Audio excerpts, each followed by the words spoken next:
So let's go ahead to set up our Sonarqube server.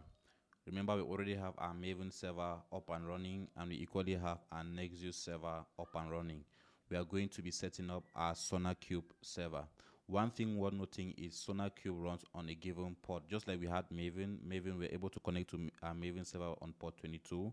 And then on our Nexus server, we're able to connect to our Nexus server on port 8081. So let's first begin by searching the port which we can use for our Sonarqube server. So for us to do that, let's search Sonarqube port number. So you can search Sonarqube port number. So you see Sonarqube default port is port 9000.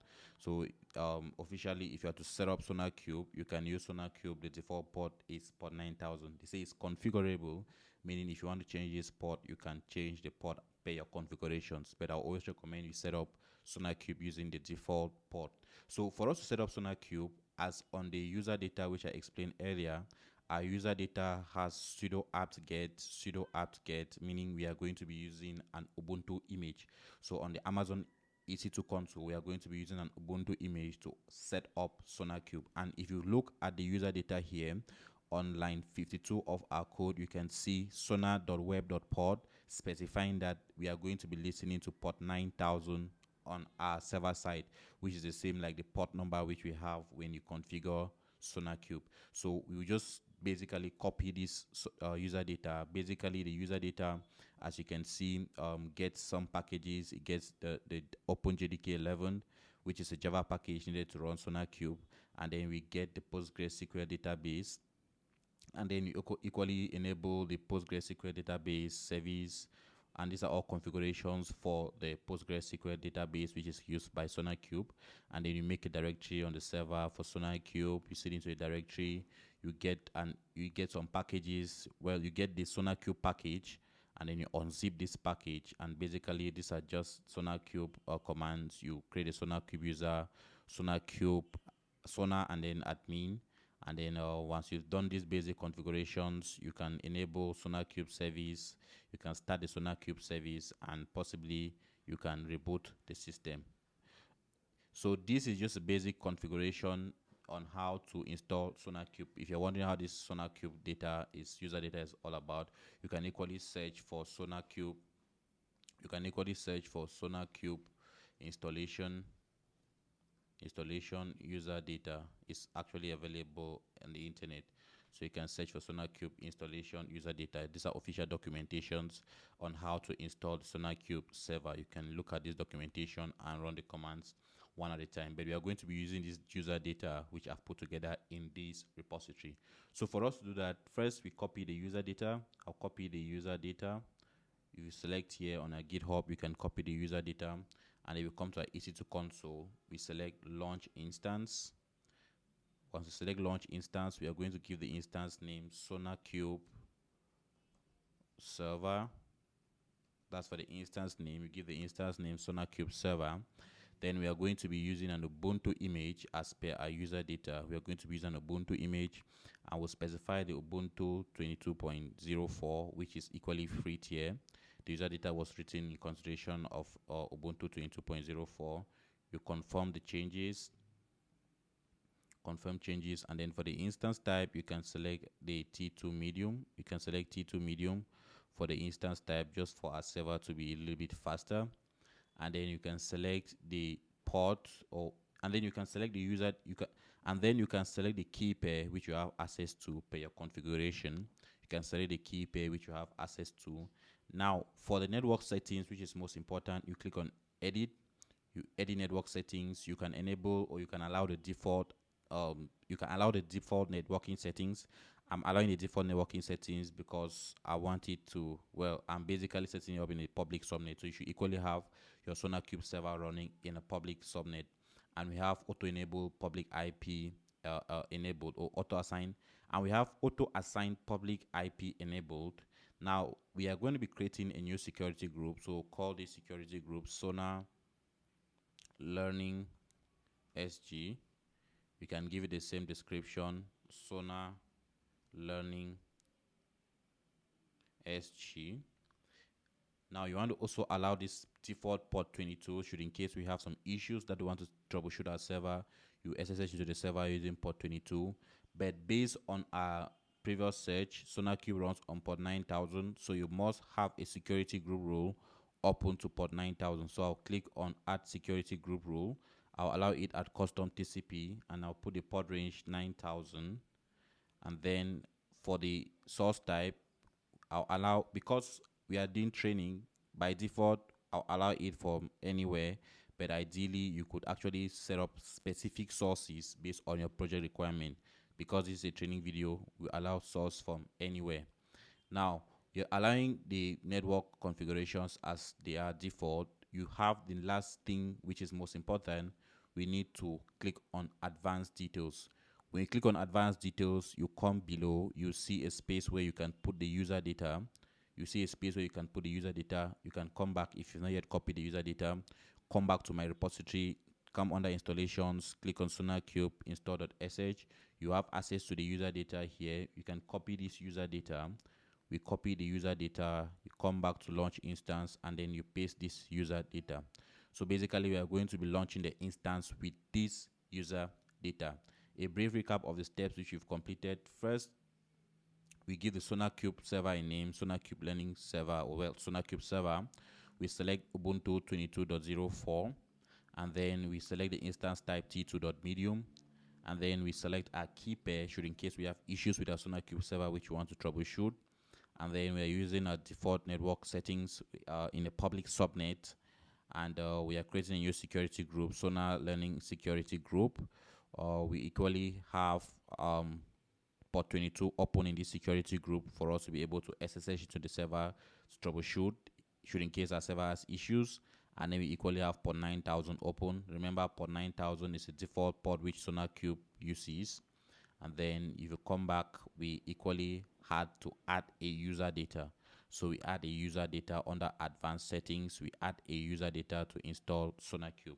So once you set this up, this basic summary, one instance, we are using the canonical Ubuntu 22.04 T2 medium instance in a new security group. Once you have all these configurations, you click on launch instance. Say please wait while we launch your instance, so you do not have to get, or well, you don't need to get out of this page. So our instance has successfully initiated launch, or has successfully been launched. So you see successfully initiated launch of instance. If you click here, it will take us to the particular instance which we've launched. And for this, we have this instance ID as Sonarqube server. So you make sure to click on this checkbox. When you click on this checkbox, it will give you more details about your instance. You can see the details, the instance ID, the instance public IP, the instance private IP. You can see the instance is in a pending state, meaning it is not yet running. And then you can equally check out some more details as far as this instance is concerned, like instance security, basically what security group this instance is running. If you click on instance security, you see the security group, the Sonar Learning Security Group which we created. And basically you see the security group has two ports, port 9000 for Sonarqube and port 22 for your inbound roles. And then for our outbound roles, we still have default security groups. Actually, once you enable inbound, you automatically provision the outbound for all traffic, because security groups are stateful. Now if you refresh, our instance state basically has moved from running to from pending to running. We have the instance status check is still initializing. What you can do is, while it's initializing, you can copy the instance public IP. Copy the instance public IP. You open a new tab on your browser.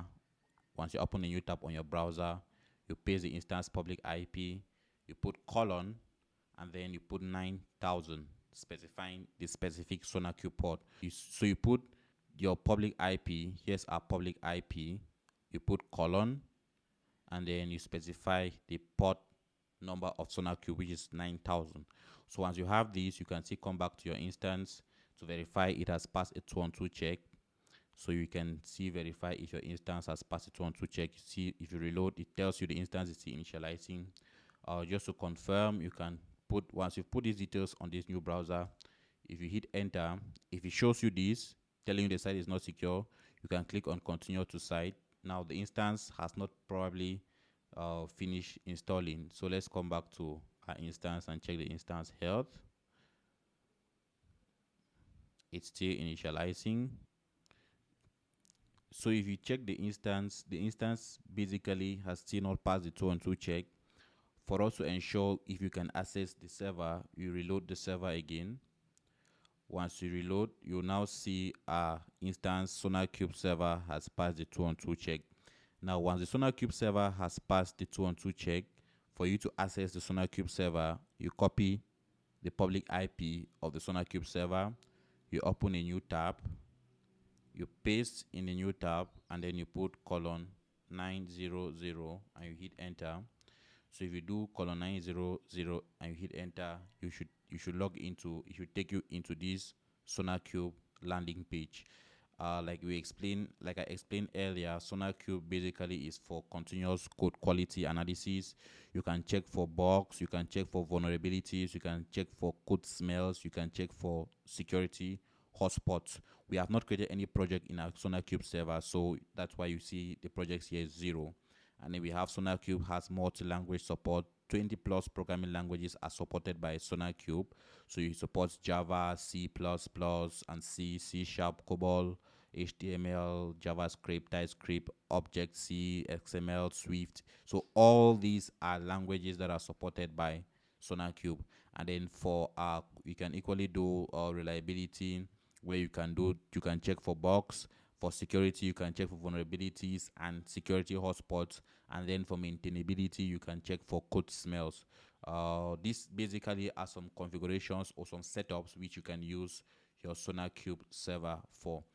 Now we have our Sonarqube setup. Let's do the basic configurations on our Sonarqube server. So for us to get started, we begin by logging into our Sonarqube server. So you click on login. This should log you into your Sonarqube server. So the default password and username for Sonarqube is admin. So I type admin, and then the password, I type the same admin, everything lowercase. So you do admin lowercase, and then you pass that as the same password, admin lowercase. So once you do this, you click on login, and this should log you into the Sonarqube server. Once you're logged into the Sonarqube server, you can see here your various Sonarqube projects. If you have any current projects, based on the projects, you can tell you if your project passed or if your project failed. You can use these basic filters to check for past projects as well as for failed projects. Now you can equally check for vulnerability, like bugs, if there are some bugs in your code. You can equally check for security vulnerabilities in your given project. You can equally check for security hotspots, code smells, and duplications and all of that. So this is for a given project. Now you can equally have issues, assuming you've run your project and there are some issues with respect to your code or with respect to your project. You can see all those issues once you click on issues. And then if you have to set up some rules that will enable, or well, these rules basically are the configurations which Sonarqube has to perform all the various scanning. So based on the programming language, there are already some default rules. If you are running a Java application, for example, if I click Java, these are rules which Sonarqube already has. That means if you do not pass this, or if your code does not have these configurations, it means the project will fail. I give you a simple example. Sonarqube says dot equals this should not be used to test the value of atomic classes. So this will report is you will report this as a bug. So this is a bug. If you see, this is a bug detection rule. Now equal plus should not be used instead of plus equal. So it will detect this as a bug, and so on. If you come again here, clone should not be overridden. So this is a code smell detection rule. This rule will detect a code smell. And then if you come to active mcure connection factory should not be vulnerable to malicious code deserialization. This is a vulnerability detection rule. So based on the Java application, these are different rules which Sonarqube already has, which will be testing or which will be running on any given Java code which you pass through, or on any given code which you scan using Sonarqube. The same thing for Python. If you have a Python project and you want to run a scan on the project for vulnerabilities, for code smells, security hotspots, these are some of the hotspots which, or these are some of the roles which will run on the given code base. For example, access of non-existent member. Now, for each of these roles, you can actually click on it and get more details on a use case, on common use case. So they give you, for example, this is a non-compliant example of how this can be defined in a given code block. And then contrary to this is how you can actually, this is a compliant way of defining this. If you come back to our Java, for example, if you take equal plus equal to should not be used instead of that. So they give you, this is a non-compliant example. You define an integer target equals -5, num equal to this. They tell you that this is a non-compliant example and this is a compliant example. So if you did this first non-compliant example in your code base and you run Sonarqube scan, you will fail until you have a much compliant definition of that given code base, just like this. So this is what will automatically run on the code base without the need of a senior developer to run the code or to run the checks manually, or to go through a given code base to be checking if they are compliant with respect to plus equal to, or if they are compliant to all these rules. So Sonarqube will automatically check all these rules on behalf of a lead developer without necessarily going into the code manually to perform all those checks. So assuming we equally have quality profiles. Quality profiles basically are the ways through which you want to set up the tightening or the strengthening of your code base with respect to the given rules. So if you have a set of rules that you want to combine together, you can create them as profiles. So we have quality profiles, a collection of rules to apply during an analysis. So if you have some specific rules that you want to apply when you're running the analysis on your code, you can create a quality profile. As well as we have quality gates. Quality gates now go a lot more detailedly to specify more conditions which will be executed in your code. For example, these are conditions every time a developer pushes a new code. You want to maybe check the coverage, code coverage. What is the code coverage? You want to check the percentage of duplicated lines in your code. You want to check maintainability rating. You want to check reliability rating. You want to check security hotspots and security rating. So these are basic configurations which you can have. You can click on create if you are trying to create a new quality gate, and you can give the quality gate a name, and then you now, let's just take for example test quality gate, test quality gate, test quality gate. Now once you click on create this test quality gate and you save it, it will now give you the condition, it will now give you the ability to add different conditions. So you can add different conditions. Do you want these conditions on a new code which is pushed into a given project code base, or do you want to run it on the overall code? And now when does the quality gate fail? These are different conditions.